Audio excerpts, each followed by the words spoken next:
할렐루야. 이 새벽에 하나님의 말씀을 사모함으로 나오신 우리 모든 성도님들을 축복하고 환영합니다. 오늘 우리에게 주시는 하나님의 말씀은 예레미야 14장 1절부터 12절까지입니다. 본문의 말씀을 제가 봉독하겠습니다. 가뭄에 대하여 예레미야에게 임한 여호와의 말씀이라. 유다가 슬퍼하며 성문의 무리가 피곤하여 땅 위에서 애통하니 예루살렘의 부르짖음이 위로 오르도다. 귀인들은 자기 사환들을 보내어 물을 얻으려 하였으나 그들이 우물에 갔어도 물을 얻지 못하여 빈 그릇으로 돌아오니 부끄럽고 근심하여 그들의 머리를 가리며 땅에 비가 없어 지면이 갈라지니 밭가는 자가 부끄러워서 그의 머리를 가리는도다. 들의 암사슴은 새끼를 낳아도 풀이 없으므로 내버리며 들나귀들은 벗은 산 위에 서서 승냥이 같이 헐떡이며 풀이 없으므로 눈이 흐려지는도다. 여호와여, 우리의 죄악이 우리에게 대하여 증언할지라도 주는 주의 이름을 위하여 일하소서. 우리의 타락함이 많으니이다. 우리가 주께 범죄하였나이다. 이스라엘의 소망이시오, 고난 당한 때의 구원자시여, 어찌하여 이 땅에서 거류하는 자같이 하룻밤을 유숙하는 나그네같이 하시나이까? 어찌하여 놀란 자 같으시며 구원하지 못하는 용사 같으시니이까? 여호와여, 주는 그래도 우리 가운데 계시고 우리는 주의 이름으로 일컬음을 받는 자이오니 우리를 버리지 마옵소서. 여호와께서 이 백성에 대하여 이와 같이 말씀하시되 그들이 어그러진 길을 사랑하여 그들의 발을 멈추지 아니하므로 여호와께서 그들을 받지 아니하고 이제 그들의 죄를 기억하시고 그 죄를 벌하시리라 하시고, 여호와께서 또 내게 이르시되 너는 이 백성을 위하여 복을 구하지 말라. 그들이 금식할지라도 내가 그 부르짖음을 듣지 아니하겠고 번제와 소제를 드릴지라도 내가 그것을 받지 아니할 뿐 아니라 칼과 기근과 전염병으로 내가 그들을 멸하리라. 아멘. 오늘 말씀은 시대를 향한 우리의 탄원이라는 제목으로 함께 나누기를 원합니다. 자, 오늘 본문은 가뭄에 처한 남유다 백성들의 상황을 지금 그려지고 있어요. 그 아무리 살기가 좋은 세상이고 또 내가 뜻하는 바대로 살아갈 수 있는 환경일지라도 생명과 직결되는 요소 중 하나라도 빠지게 되면 결코 인간은 그 생명을 이어갈 수가 없습니다. 자, 그 요소 중 하나가 무엇일까요? 바로 물이죠. 음식을 먹지 않을 때 40일 이상을 우리는 버틸 수 있습니다. 그러나 물은 단 3일만 마시지 않아도 생명에 큰 지장을 받게 됩니다. 그만큼 물은 생존에 없어서는 안 될 필수적인 요소라는 것입니다. 여전히 우리는 물 부족 국가에서 살고 있지만 적어도 식수를 만들어내고 보관할 수 있는 과학기술이 발달했기 때문에 가뭄이 와도 일정 기간 동안 어느 정도 일상을 유지할 수 있습니다. 그러나 이 물 보관 방식이나 이 과학기술 자체가 없었던 이 고대 근동 사회에서 가뭄이라는 것은 그야말로 재앙이라고 할 수 있습니다. 그래서 이스라엘이 가나안 땅에 정착한 이후에 발생한 그 기근과 가뭄은 하나님의 징계로 간주되었습니다. 물은 그들에게 있어서 곧 생명이기 때문입니다. 그런 와중에 남유다 말기에 극심한 가뭄이 일어났어요. 그건 어떠한 경고에도 귀를 닫고 제멋대로 살았던 남유다 백성들이었는데요. 가뭄이 닥치자 그제서야 애통해 하면서 하나님께 부르짖으며 예루살렘 성전으로 나아가고 있습니다. 자, 주인들은 종들에게 물을 구하라고 채근하고 있지만 물을 길러 나간 종들은 빈 항아리만 가지고 돌아옵니다. 수치와 부끄러움이 그들 마음을 지배합니다. 농부는 감으로 갈라진 땅들을 보면서 낙심에 이릅니다. 암사슴들은 풀이 없어서 새끼들을 내버리기에 이르고 나귀들은 풀이 없어서 먹지 못해 영양실조에 이르게 됩니다. 이제 모든 상황이 급박해지고 있음을 백성들은 그제서야 깨닫게 되고 또한 돌아서려고 하지만 때는 이미 늦은 것 같습니다.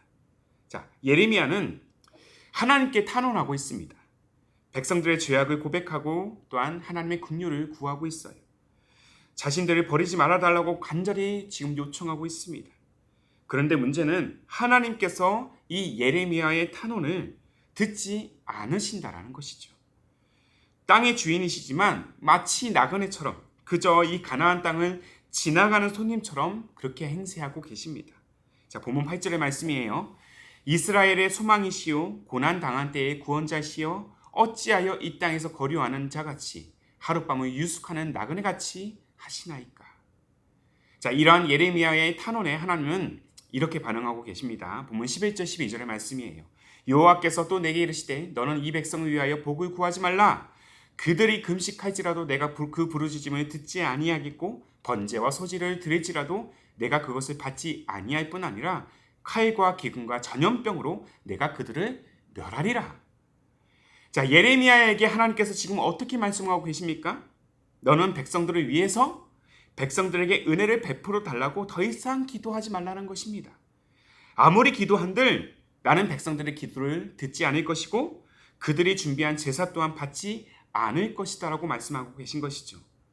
오히려 가뭄과 기근을 넘어서 전염병으로 강대국의 침략으로 그들을 멸할 것이라고 더 냉엄하게 말씀하고 계십니다. 이 말씀을 액면 그대로만 보면 그처럼 냉정하고 무서우신 하나님은 없을 것입니다. 사랑하는 성도 여러분, 지금 하나님께서 백성들의 기도를 듣지 않으시려는 진짜 이유는 무엇일까요?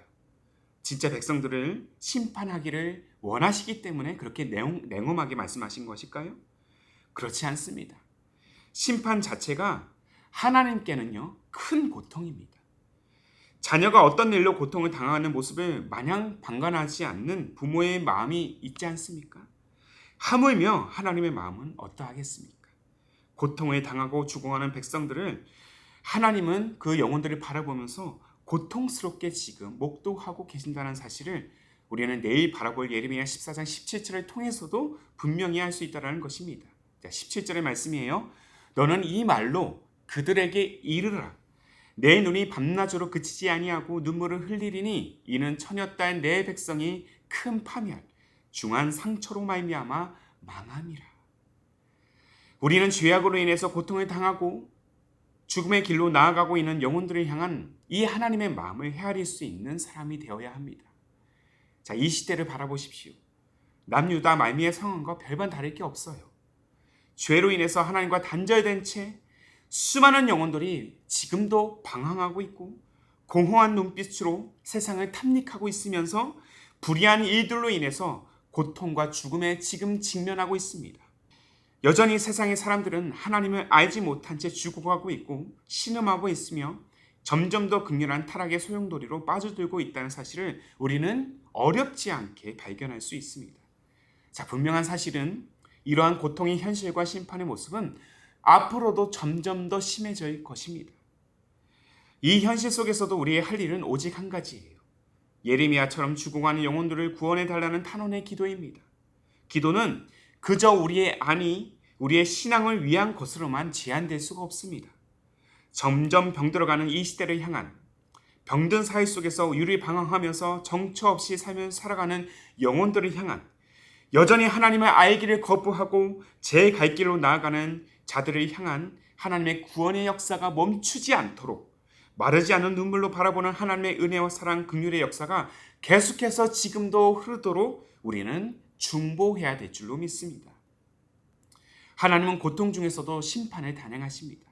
심판을 통해서요, 자신에게 돌아선 자들이 다시 엎드려 회개하면서 다시 하나님 안에 거하기를 누구보다도 원하십니다.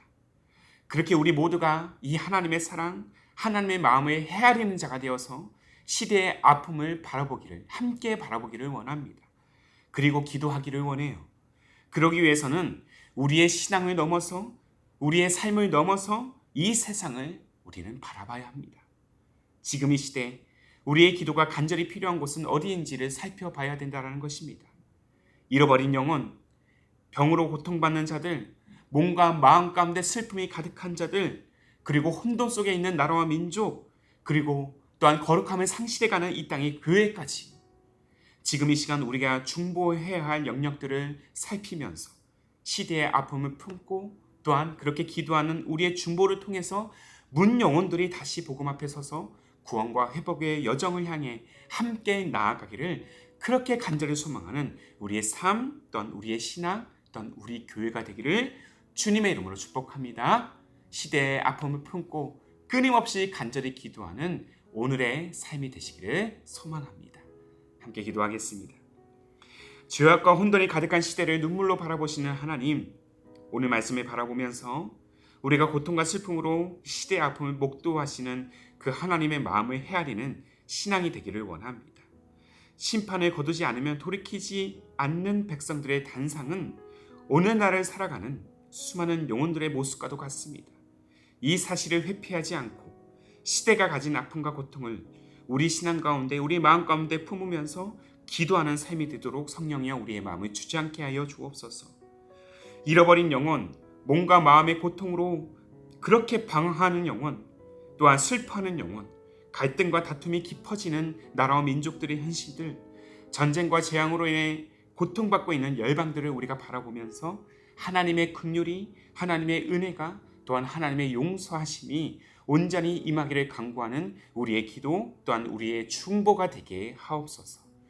그렇게 시대를 향한 우리의 기도를 통해서 일하실 하나님만을 소망하면서 우리 주님 예수님의 이름으로 기도하옵나이다. 아멘. 오늘도 주신 말씀에 따라서 이 두 가지의 기도 제목을 붙들고 함께 기도하기를 원합니다. 먼저는 잃어버린 영혼들, 몸과 마음의 고통에 매인 영혼들, 이 땅의 교회와 민족, 열방을 향한 하나님의 마음으로 간절히 그들을 위하여 중보하는 인생이 되게 하옵소서. 한 걸음 더 나아가 기쁨이 되는 교회가 시대의 아픔을 목도할 때 눈물로 탄원하며 중보하는 기도 공동체가 되게 하여 주시고 하나님의 구원 역사를 우리의 기도를 통해서 소망하게 하옵소서. 이 두 가지의 기도 제목을 간절한 마음으로 함께 고백하시면서 기도로 하루의 삶을 열어가시기를 바랍니다. 함께 마음을 다해 기도하겠습니다.